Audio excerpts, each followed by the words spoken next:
There's a new series starting on the British Museum's YouTube channel. No, this is it. This is the series. I'm making it. It's a conservation series, and we're going to follow the conservation of this ancient Egyptian cartonnage.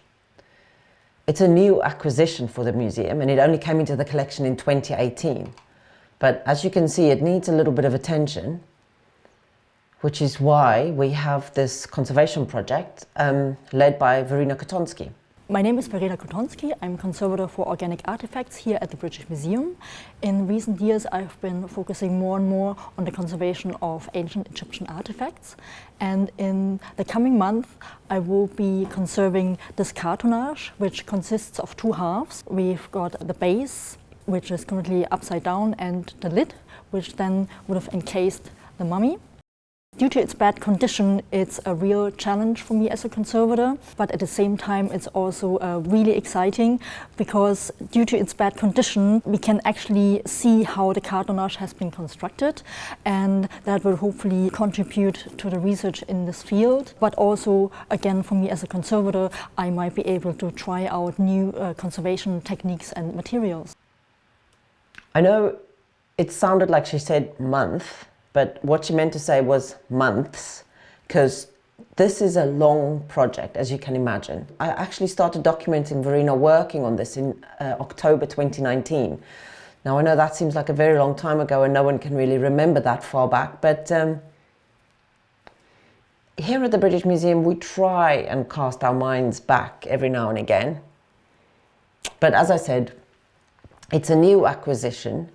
And we're also going to hear from the curator, John Taylor, who's the curator for ancient Egypt at the British Museum.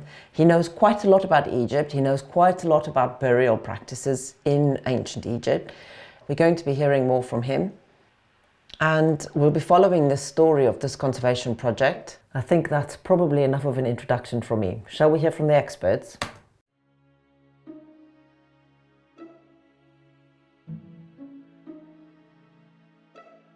It's quite unusual for something like a cartonnage mummy case to become available for the museum to acquire. And often when this kind of object does appear, it has very little history. We may know nothing about whereabouts it was found or what was found with it.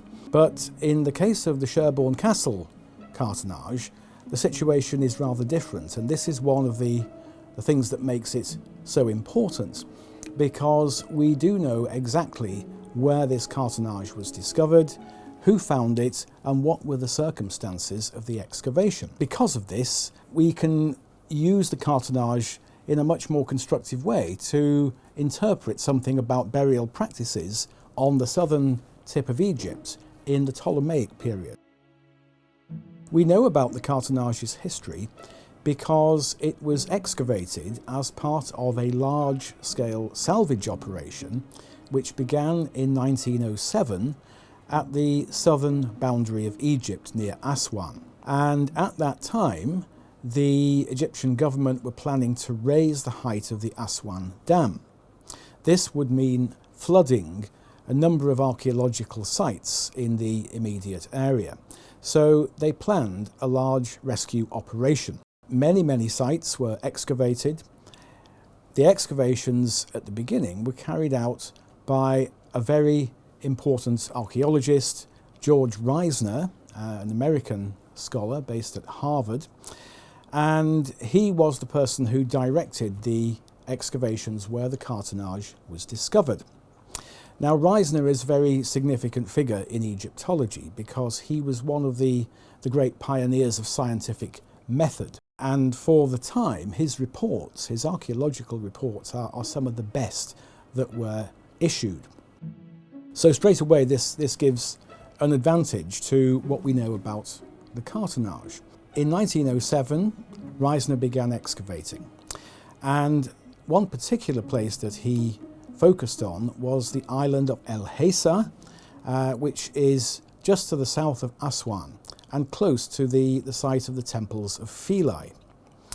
And on this island, Reisner and his team excavated a cemetery which contained a number of tombs. 17 of them were completely untouched, totally undisturbed. And in his report, he describes what was found in each of these tombs with maps and plans and photographs of the objects as well.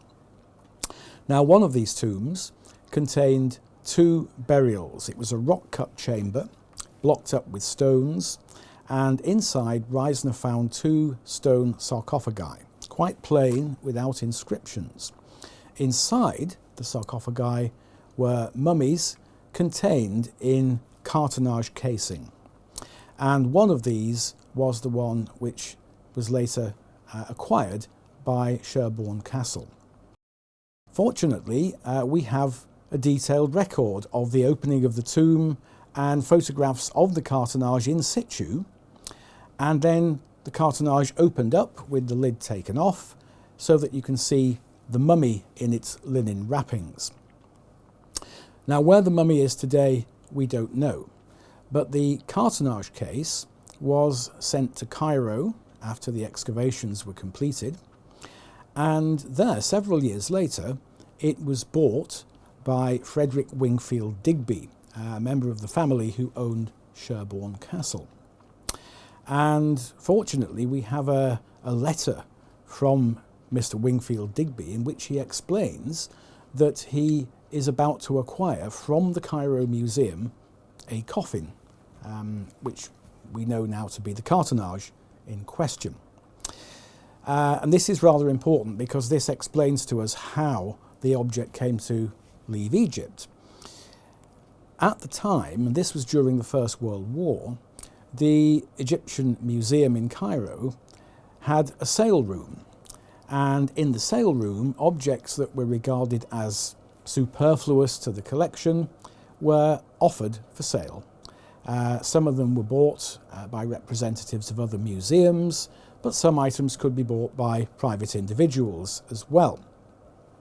And it was an indication of the sheer volume of archaeological material that was coming out of excavations at that period. So it appears that Frederick Wingfield Digby must have acquired the cartonnage in this way, as a kind of item surplus to requirements by the Egyptian Museum.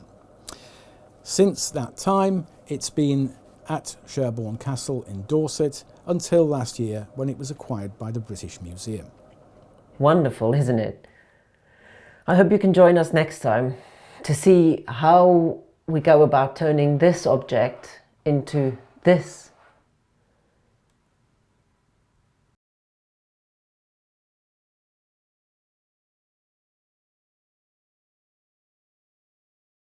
Episode 2, welcome.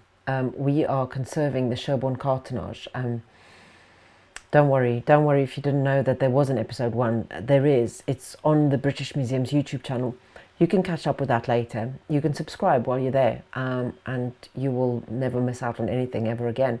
Don't do that now. Episode 2 is here, and we've got John Taylor, the curator for ancient Egypt here at the British Museum.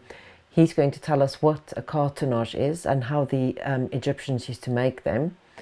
We are also going to hear from Verena Kotonsky, the lead conservator on this project. She's done the condition report. She's going to tell us about it and tell us what she thinks she's going to do about it. Because as you've seen, it does need a bit of work. So she's going to actually also crack on and do some work. So let's have a look. From examining other ancient cartonnage cases, we understand quite well how the ancient Egyptians made them. Cartonnage is basically a term that describes a fabric made from layers of textile, which would be glued together, built up over a kind of core or former, and would be moulded into the desired shape. And we know the Egyptians were using this material as early as 2000 BC. They often made mummy cases out of cartonnage in a single piece, which it would fit snugly round the whole body. And to do that, they would create, first of all, a core, a former, in the shape of the mummy. And this would be made out of soft, wet mud mixed with straw. And onto that, they would glue these layers of linen. usually recycled clothing. Mm-hmm. The number of layers could vary, sometimes only about 6, sometimes 20 or more. Gosh, okay. And then once they'd built up enough layers, they would plaster the outer surface to create a barrier which could then receive painted decoration. And the core would be removed by opening the back of the case and pulling out the mud and straw in pieces. Mm-hmm. In the case of this cartonnage, they seem to have used a slightly different technique where they made the lid and the base separately, but probably using the same process.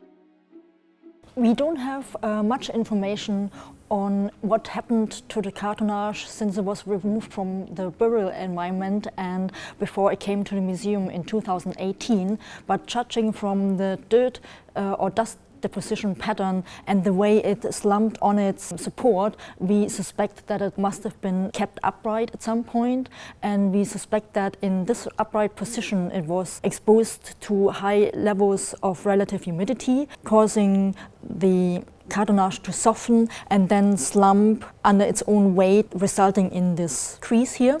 Also, quite substantial mechanical impact then caused further damage, for example, these tears here, but also areas of loss. Overall, I think the cartonnage is fairly complete, but there are a few areas of loss which we can already see. The full extent of the loss will only become clear once it's reshaped. One example for an area of loss is here, a face. We seem to be missing the nose, although John Taylor, the curator, hopes it might have slipped underneath. So we will see in the process of conservation whether there is a nose somewhere.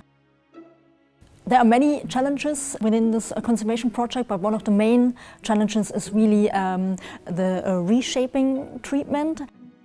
One aspect is, of course, to find that original shape. Thankfully, we have some historic photographs which will help greatly to decide what that original shape might have looked like, but it's also a tremendous technical challenge, actually. Before I start with any reshaping or stabilization treatment, it will be important that I remove any loose dust or dirt from the surface. That's for a couple of reasons. One is if I introduce any adhesive in a certain area, there's a risk that I might adhere the loose dust on the surface, and then obviously it will be much more difficult to get it off again. The other reason is that it might also increase the risk of staining. The surface is not varnished, so there is no protective coating on the surface. That means I need to be particularly careful when I'm lifting off the dust grains, for example, using a very soft brush. It's also a matte paint that suggests to me that the binder content is very low, and some of the pigment grains might be exposed or have only very low adhesion between the pigment grain and the substrate. Cleaning is one of my favorite treatment steps because that's where I really feel I get to know the object by moving over the surface centimeter by centimeter, because it really allows me to focus on a very small area, and by moving over my brush I can see what actually happens, how the surface responds. It just gives me a better understanding of what condition the object is. The thing that really amazes me about conservators in general, and Verena specifically, is their incredible attention to detail. I mean, they document everything while they're working on an object.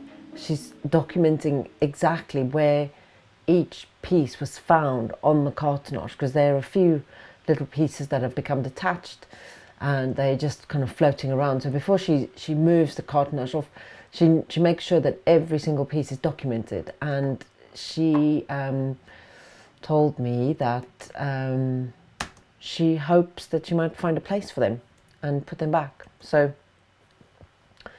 that's quite a 3D puzzle, isn't it? But yeah, anyway, that was episode 2. Thank you very much for joining us. Join us again next week when we have a look at episode 3 of how we conserve a cartonnage.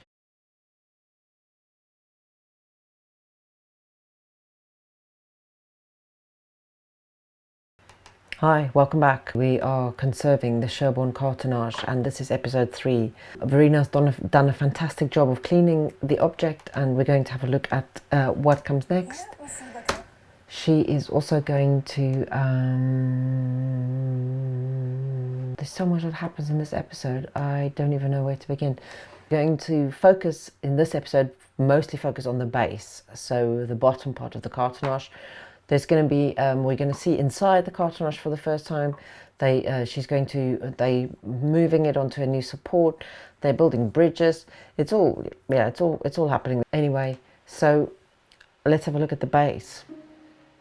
Here we see the cartonnage after cleaning, ready for the next treatment step, which is the reshaping. In preparation for this, we need to lift the cartonnage off its current historic support and onto a new raised support structure. This is quite a risky maneuver because the cartonnage is structurally weakened due to various tears and areas of loss.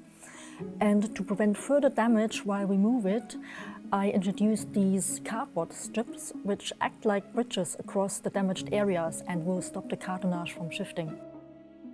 In order to reshape the cartonnage, I will need access to the underside, and this is the reason why I've built this structure onto which we will lift it in a moment. Having the object raised will allow me to introduce various support materials, carry out minor repairs, but also do some additional local humidification from underneath if necessary. This is where it gets a bit strange.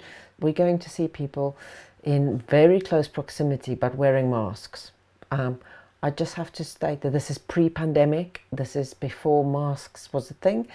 Conservators have always been wearing masks. They're so cool. They've been doing this forever. Because, yeah, some of the stuff they work with, especially organic conservation, often have quite toxic substances on the objects. It could do. So they have to wear masks. Yeah, so they're wearing masks, but they're standing elbow to elbow. Don't let that alarm you. This is all fine. Pandemic comes later.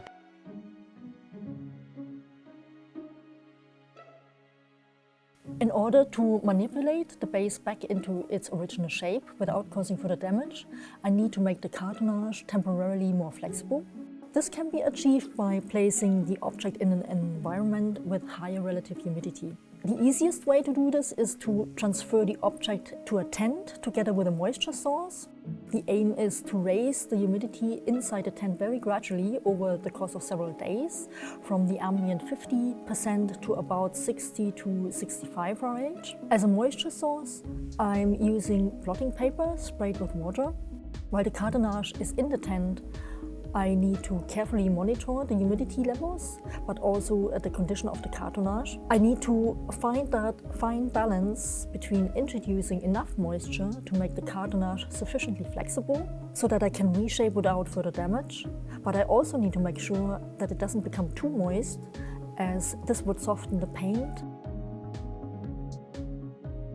I've kept the cartonnage in the humidification tent for about 4 weeks, and during that time I was able to gradually reshape the base. I was using little cushions, which I've added from underneath, to push up areas where the cartonnage had collapsed. In other places I've added weights on top to press it down. I was basically able to even out the structure, but pretty soon I realized that for some reason the treatment is not progressing as fast as I had hoped. So I had to think about how we could turn over the cartonnage in order to see what is happening underneath. In the area of loss, on the proper left side, I did spot some red fabric, which suggested that there had been some sort of intervention, and I was keen to find out what is actually going on. In order to flip the cartonnage, I sandwiched the base between two rigid boards, and to avoid crushing the object, I used these foam blocks, which I placed all the way around. So with the help of my colleagues, we were able to turn it over, and then, of course, the exciting moment arrived when we could see the interior surface of the base for the very first time.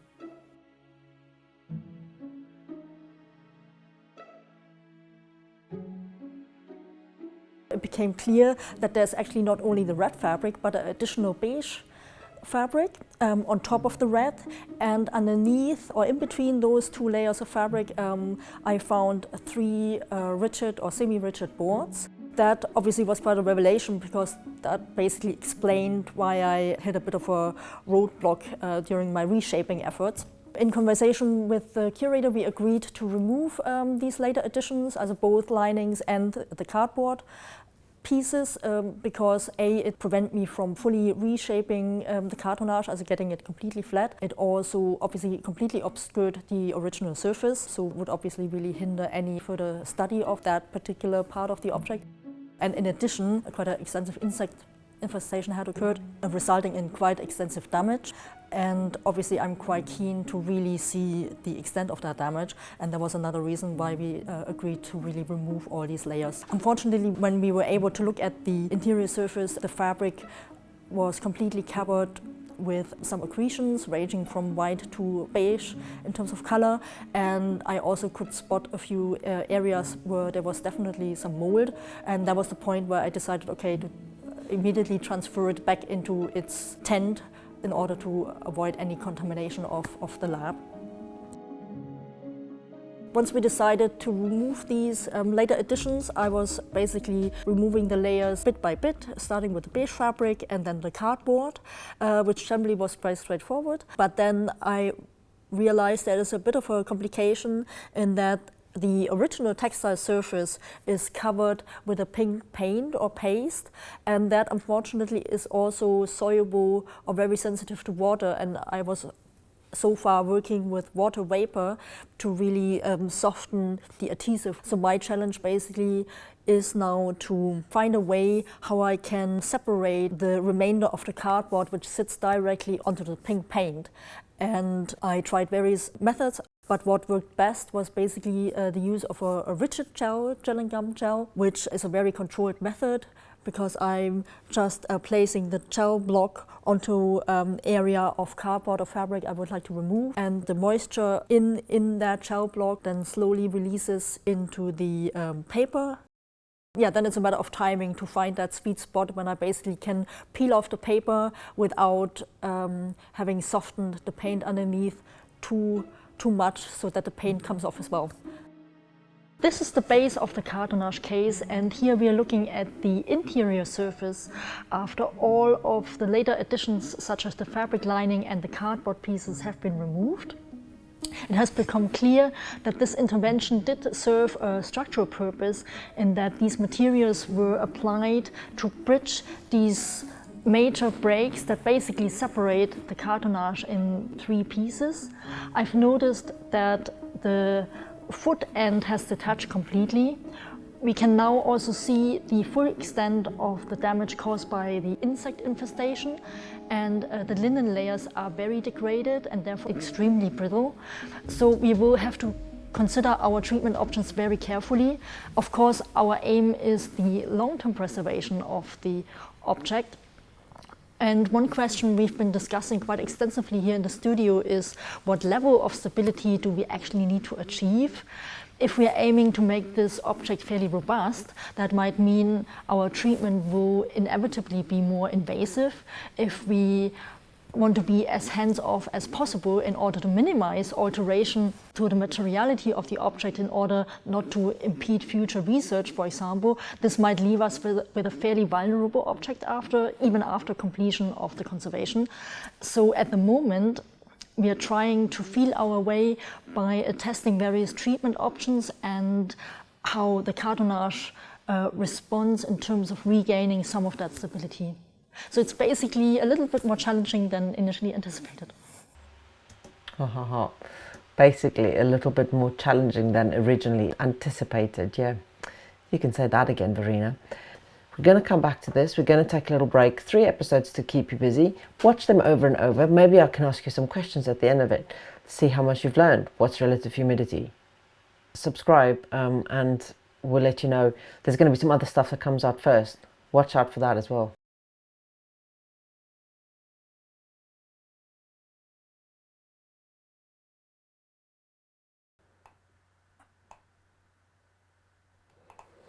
Hi, welcome back. Episode 4 of Conserving the Sherborne Cartonnage. Gosh, it's been a while, hasn't it? Thank you for your patience. Also, thank you for all your lovely comments that you've left on the previous episodes. It really means a lot to hear that you're actually enjoying it, and you know that, yeah, you take the time to actually write as well. That's quite sweet. Episode 4. We have a lot to catch up on this episode. But before we carry on, I'm going to do something radical.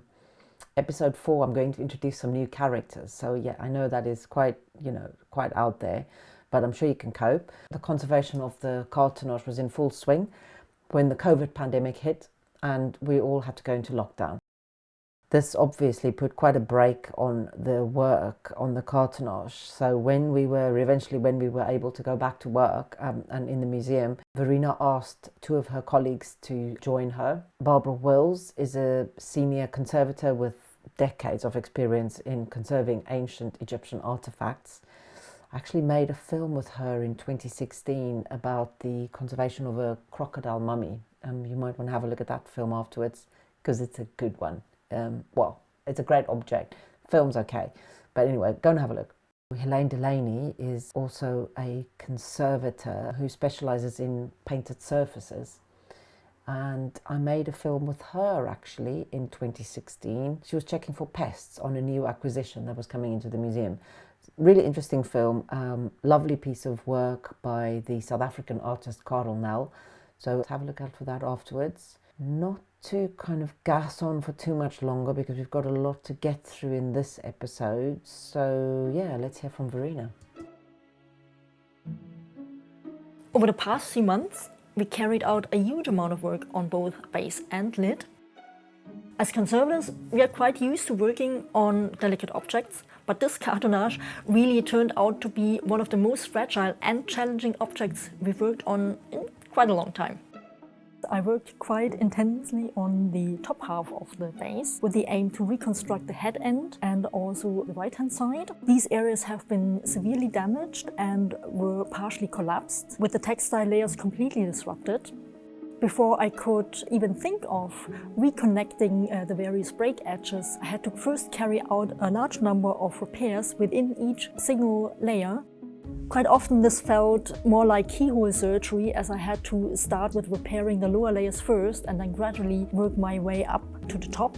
And the extreme brittleness of these textile layers meant I had to work very carefully in order not to cause any damage while trying to insert these repairs. There are a huge number of repairs hidden between these layers. I've transferred the base onto this perspex sheet, which is raised so that I can monitor the exterior with the painted decoration while carrying out these repairs. Basically make sure everything is lining up neatly. Once the individual layers are stable enough for me to handle, I can then try and match the break edges and see how it all fits together and where certain fragments might go. And it's really a very fragile 3D puzzle.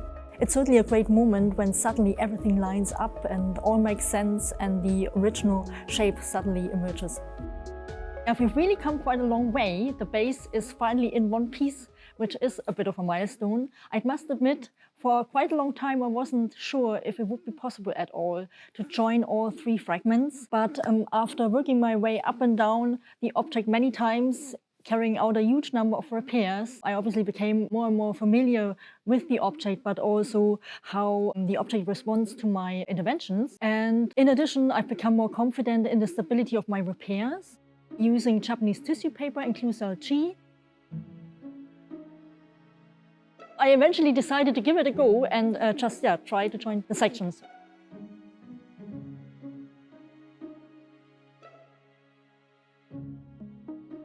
The parts are basically connected using heavy-duty paper tabs, which I was able to insert in between the original textile layers. And in addition to these tabs, I've been filling any gaps also with Japanese tissue paper, and I deliberately left the edges of the paper fibrous, pasting them over the edge of the original textile layers in order for the fibers to give that additional grip and strengthen the joint.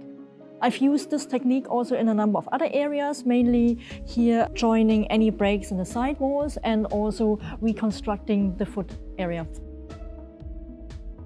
Just a little time-passing interlude from me. The conservators, all 3, carried on working on the base and the lid at the same time. So Barbara was really focusing on the foot case and the face of the lid. Helene was stabilising the interior of the base, really doing all the repairs inside. Verena was backwards and forwards between the base and the lid, doing all the major structural repairs. In a way, I suppose you can say that the work that they did on the base was almost like a prelude or a warm-up for the work that they then had to do on the lid, because the lid is just so much more complicated. It's a much more three-dimensional object, and so therefore just much more complicated.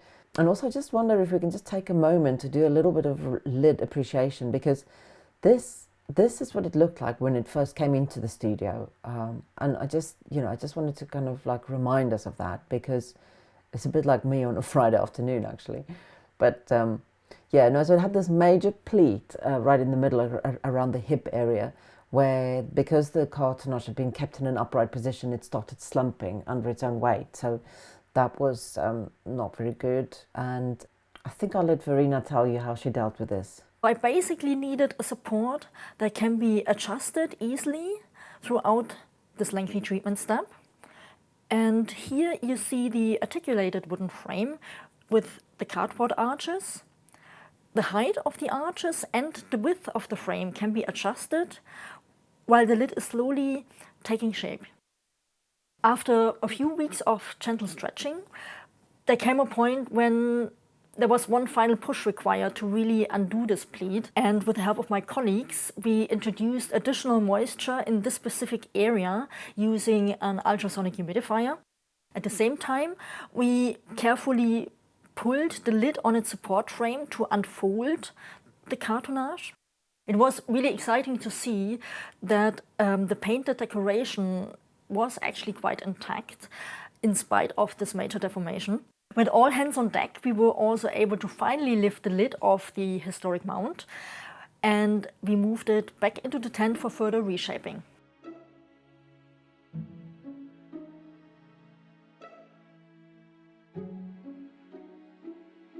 Here we see the cartonnage after some significant reshaping has taken place. The big pleat in the center is gone, and I was able to regain the shape of the head end, while Barbara was focusing on the foot case. We are basically edging closer to what might have been the original shape, but we've now reached a point where it will be really valuable to hear John's thoughts on what he thinks the original shape might have looked like, and also what we should do in specific areas, for example, the chest and shoulder part or the face. Hello, John. Hi. Hi. It's been a while.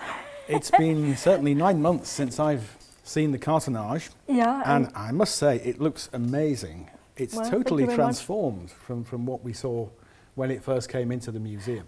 Yep, yeah, I keep looking back at our pre-conservation photographs just to remind myself where we've come from. And of course now we are getting to the stage where we're really trying to find that original shape, and it would be really valuable to have your opinion where you think we should go in terms of shape, because I realized when looking at the original photograph, it seems like it's quite a box shape, but of course we see the object in its sarcophagus, and there are some shadows, so I wondered, yeah, what your first impression is in terms of overall shape. Well, I think the overall shape looks very faithful to what we see in the photographs, and the amount of curvature that you see in the surface here is what we know from other mummy cases. I think already, you know, you're getting quite close to what the original appearance would have been. It's great to see that the foot is now more or less its correct shape, whereas before it was bent over and flattened. And immediately you start to be able to read more of the decoration, which we just couldn't see at all before. And I think at this end as well, the shape is looking very good. It's got the three-dimensional quality for the head, the wig, the face, and the gradual tapering down towards the leg. I kind of might have expected that at this point, where the end of the wig comes, there could have been a sharper kind of distinction as you come into the body, coming down a little bit. But it's possible that that was never part of the original conception, because it's interesting that the way that the bottom of the wig is painted, it goes straight from the wig into the collar. Yes, yep. Whereas on some others that you see, other examples, you can tell that the bottom ends of the wig had a more three-dimensional shape. Yep. But actually, the way it's painted, that probably never was the case here. You're probably already pretty close to how it originally was. The other question I had was around the shape of the shoulder. So, for example, on this side, it's fairly box-shaped. On the other side, you have a more gentle curve. So I was wondering, what do you think we should be aiming for? Okay, if I come around here, on that side, I think this is where we probably need to look at the photographs, the excavation photographs, to get a sense of how that was proportioned before. Yes, well, looking at this photograph where it's still lying in its sarcophagus, I agree with you that the front surface looks quite flat, and it looks as though where these border lines are, there's a sort of angle almost coming down the sides.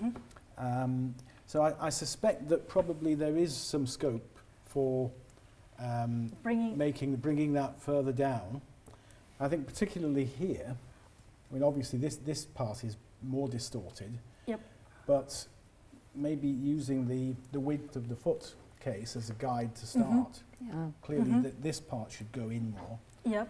And perhaps a little bit further up here as well. But I don't think we want to go too far. Nice to see John again, isn't it? Imagine not seeing it for 9 months and then coming back and seeing that much changed. It's just incredible. It must be so nice. Yeah, so that was really cool. Not sure when the next episode is going to come out, but if you subscribe to our YouTube channel, I'm sure you will be notified of the next installment. And also going to introduce a new segment, because new characters mean they have to have subplots and all of that. So new segment called Repairs with Barbara, and we will be looking at that next week. Oh, I keep saying next week. I don't know if it's coming out next week. It might not. I don't think it will. There's no way that it's going to come out next week. Soon. It's going to come out soon.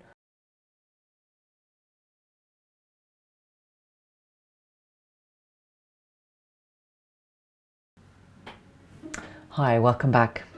It's episode 5 of Conserving the Sherborne Cartonnage. Yes, we are still going. I don't really have a role in this episode. It's just, we've set the convention, now we have to keep it going. But anyway, so here I am. I'm just going to hand you straight over to the thing that I know you've all been waiting for, which is Repairs with Barbara. My name's Barbara Wills, and I've been working with Verena on the conservation of the Sherborne Cartonnage. And this is Repairs with Barbara.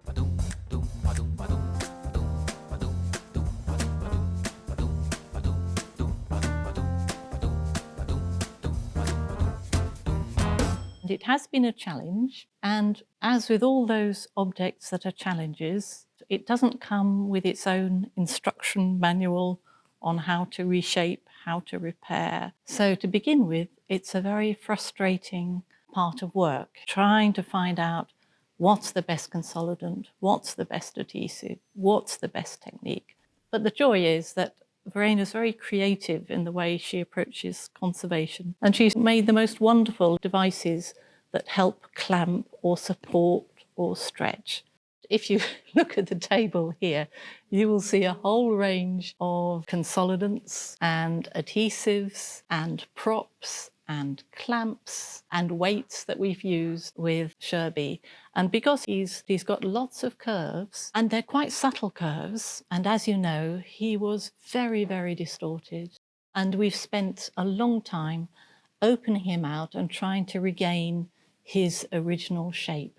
When we are reshaping, we allow the object itself to open up and come together in a way that dictates its own shape. It's not that you're looking for a perfect shape, you're looking for it to reveal its own shape. Sherby was also unique in the fragility of its surface. Fragile in so many different ways. Firstly, the blue pigment, the ancient Egyptian blue frit, it's what we would call friable, and it will flake off, and it needs a lot of strength, especially as we're trying to reshape him. Sorry, I keep on calling him him. He's got such a quality of identity that we can't help but call him him. So we've looked for a lot of different consolidants in order to consolidate not just the blue frit, but also the other pigments. And as conservators tend to do, we do our tests and we start gently. Less is best. So we started with Funori, which comes from a seaweed, Methocel. There's another one called EHEC, ethyl hydroxyethyl cellulose. And in a variety of different solvents give different qualities to the consolidant. And actually, to begin with, I did consolidate the gold of the face with a Clucel, which is a hydroxypropyl cellulose ether. I used firstly Clucel E, very gentle. It seemed to work, but when I returned to it a week later, it hadn't done the job. It hadn't stuck down those little friable fragments that really needed to be held in place, otherwise we couldn't go any further with him. So in the end, we used quite a robust consolidant. It's called Clucel G, again from the family of cellulose ethers. And in the right solvent, it worked. And it worked in the sense that it stuck it together, consolidated it, and it worked in the sense that it did not change the colour. And the other consolidant that we used was Paraloid B72. This is the way we went with the whole of the surface upper lid of Sherby. He needed consolidation everywhere. Now, having consolidated the lid, that means we can now go in and we can reshape and we can repair. We're reshaping using humidity. And there's a number of ways you can introduce humidity into a surface. It has to be water vapour. And how do we introduce the water vapour? And essentially, one of the ways, and the ways that I'm using, is blotting paper. We have our gently dampened blotting paper. We place it within our Gore-Tex sleeve. And then the Gore-Tex gently regulates the release of the water vapour into the adjacent area. And then this whole area, you'll have one at the front, one at the back, and the whole area will be covered with polythene, and that'll create your microclimate with a high relative humidity. And that's what we want. After 40 minutes and an hour, you can usually expect it to gently respond. So this is where you can either straighten it out and clamp it, or this might be the time when you also make a repair, and this is where we will be using paper. The one that I've been using, the Kozo Japanese long fibred paper that derives from the paper mulberry tree. And this, when you've used the Clucel G on the paper, you paint it with the Clucel. Imagine a sandwich with peanut butter in between, and that sticks both of the layers of bread. And you need that because if your adhesive is actually within the paper, it means it's not floating loosely on the uneven surfaces of the layers of the cartonnage. It means that it's encapsulated within the paper.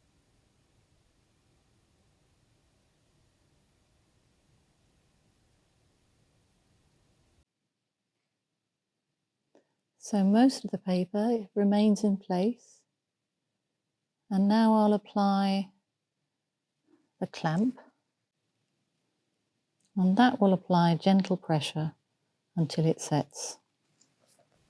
And talking about clamps, we've got a lot of clamps. There are so many different ways of clamping because here we are trying to regain Sherby's original configuration. And in the perfect world, you would use your hands. But the thing is, you cannot stay with your hands in exactly the right place for the next 48 hours. So you need the clamps to do the job for you, but often you have to alter them. You see, this only offers you just one particular way of clamping together, and we need a very three-dimensional way of clamping together. So this is where we use bespoke methods. We have to create our own clamps. We have to push something into shape. We have to pull something out of shape. We have to pull upwards. We have to press downwards. And there are so many different ways of doing it. I mean, a lot of it it's quite difficult to vocalize because it's unconscious. You know, it's just what you do. You know, you just have an instinctive sense of, well, this is obviously what one would do because you haven't even thought it through. You just thought, that has to go like that, so that can go like that. And once it's like that, then you hold it like that. But you can't hold it straight. You have to hold it on a curve. How do you create a curve? How do you pad it? It's almost instinctive once you've done it a few times. After months of work on lid and base, both parts are now finally stable enough so that we can turn them over. This is quite a big deal for me personally anyway. First of all, turning over an object of that size and fragility is a risky process. It will become clear very quickly whether our repairs were sufficiently strong and the method we've chosen to flip both parts are safe for the object. Secondly, thinking of the base, we will be able to see whether I managed to join the 3 sections neatly and whether I've got the alignment right. Also, for the first time, we will have a chance to see the interior of the lid properly. The cartonnage is fairly flexible, so we need rigid supports for both lid and base in order to flip them safely. For the base, we've created a support which we will also be using for display of the object in the gallery. And at this stage, we need to develop a fairly clear idea what the final display mount should look like. We decided to go for what we call a buckram mount. For this, we are using fabric strips soaked in wheat starch, which we will then paste in several layers over a former made of foam. And once dry, we will actually have a fairly rigid structure, which is not too dissimilar from the original object.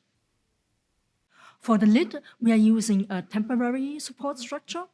It has taken us quite a while to arrive at this design. Initially, I was very much thinking along the lines of, yes, we will reshape the lid until we found what we think is the original shape, and then encase it in a rigid shell to stabilize sufficiently to flip it over.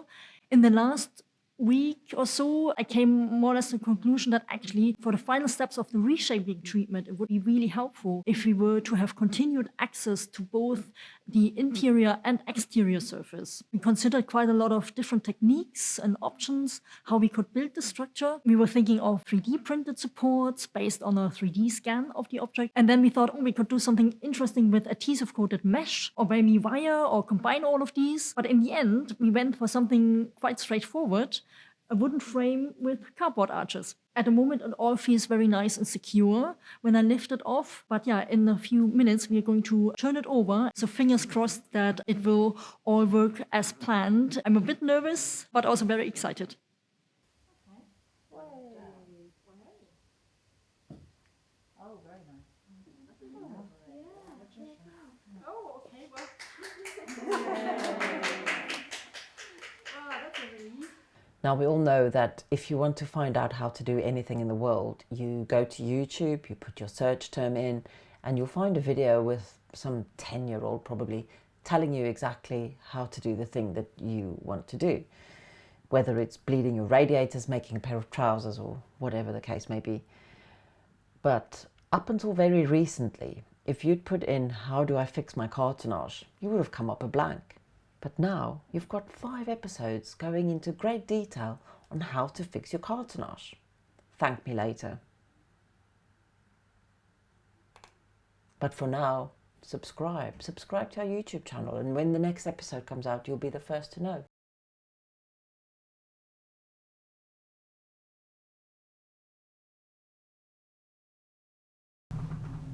Hi, welcome back. Yes, it's finally here, the final episode of Conserving the Sherborne Cartonnage, what we've all been waiting for. I first started filming with Rena in 2019, which seems like an absolute lifetime ago. And let's face it, the world is kind of a different place. But the biggest difference of all is the actual transformation of the Sherborne Cartonnage. They've done an incredible job, and I just wanted to take a moment to show you some of the before and after shots before we actually get going, because I feel like they need to be seen.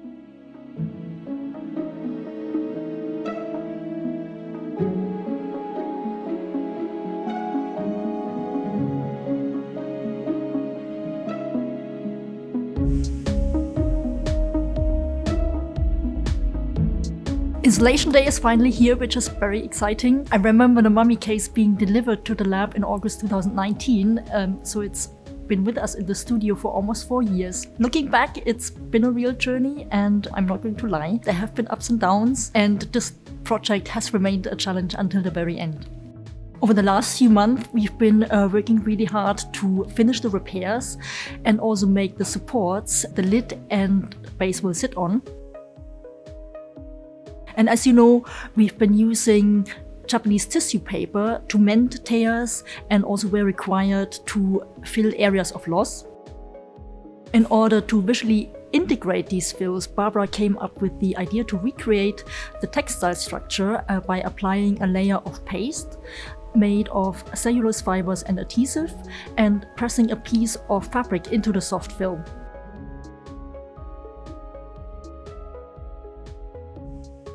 The fills were then inpainted to match the adjacent exposed textile layers, and also up to the very last minute we were still adhering small pieces of cartonnage which had become detached. As the cartonnage remained a flexible structure, we had to build a rigid support in order to ensure that the object will not deform again. And in a previous episode, you've seen us making the support for the base, but the lid is much more complex in terms of shape and detail. So we had to come up with a different method to create a former onto which we could paste our linen strips, which we soaked in adhesive. Before the object could be placed on these supports, we covered them with various layers of conservation-grade synthetic textiles to create a soft, smooth surface. In some areas, we also had to add bits of wadding and foam pads to ensure that really all areas of the lid are adequately supported. And as a final step, the edges of that mount were covered in a black jersey fabric to achieve a nice and neat finish for display. I'm about to meet John Taylor, the curator, and collection managers Evan and Caroline, who have come over and will move the cartonnage to the gallery in a moment. So yeah, I'm almost feeling a little bit emotional to see the object leave the lab today after all these years. So yeah, just come and follow me. I'm extremely impressed by the work my colleagues in conservation have done to bring this object back to life in so many different ways, to reshape it, to bring out the colours once again, to enable us to really study it. This has been one of the most complex conservation projects in my career so far, but there were two aspects I found really enjoyable. Firstly, there was the creative process of problem solving and addressing some of the technical challenges that came up. The second aspect was the teamwork, of course. I really enjoyed working alongside Barbara and Ellen.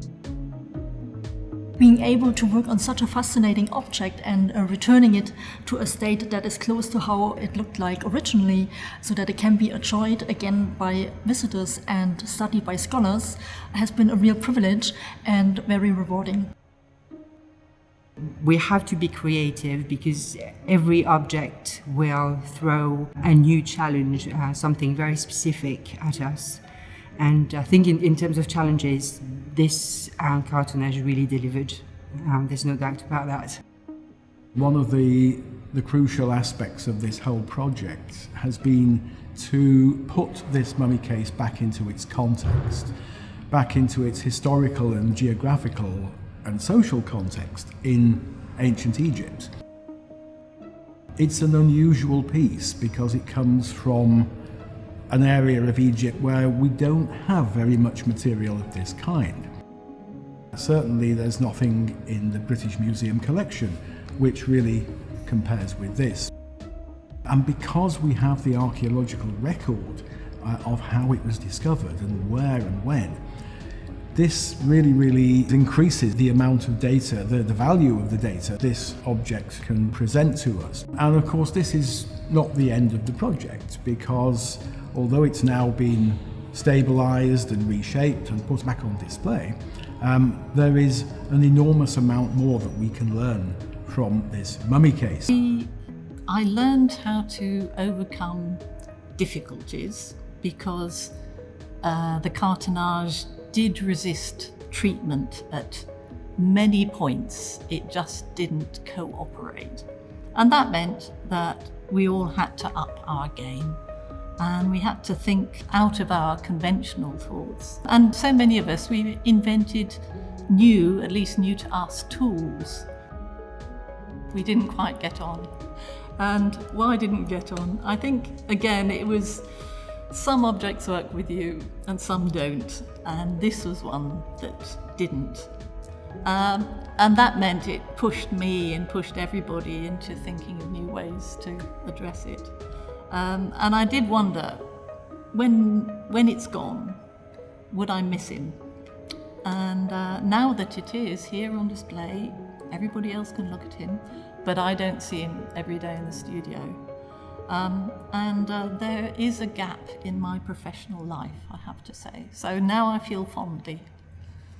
Gosh, it's been a ride, what can I say? But it's been amazing. It's been I've really enjoyed working on this project. It's definitely the longest project I've ever worked on. It's probably not the last we're going to hear from the Sherborne Cartonnage. The project is ongoing, as John said. There's more study to be done. Yeah, it's been good. Thanks for your support. I'm glad you watched it. I'm glad some of you liked it. People from the States have come to visit us and said how much they've enjoyed the video. So that's pretty good. Come and see the object. It's on display in the Egyptian Gallery in the British Museum in Bloomsbury, London. So come and have a look if you're in the area. It's free. And there's a lot of other amazing stuff there to look at as well. So while you're here, you can have a little look. And yeah, we'll see you soon.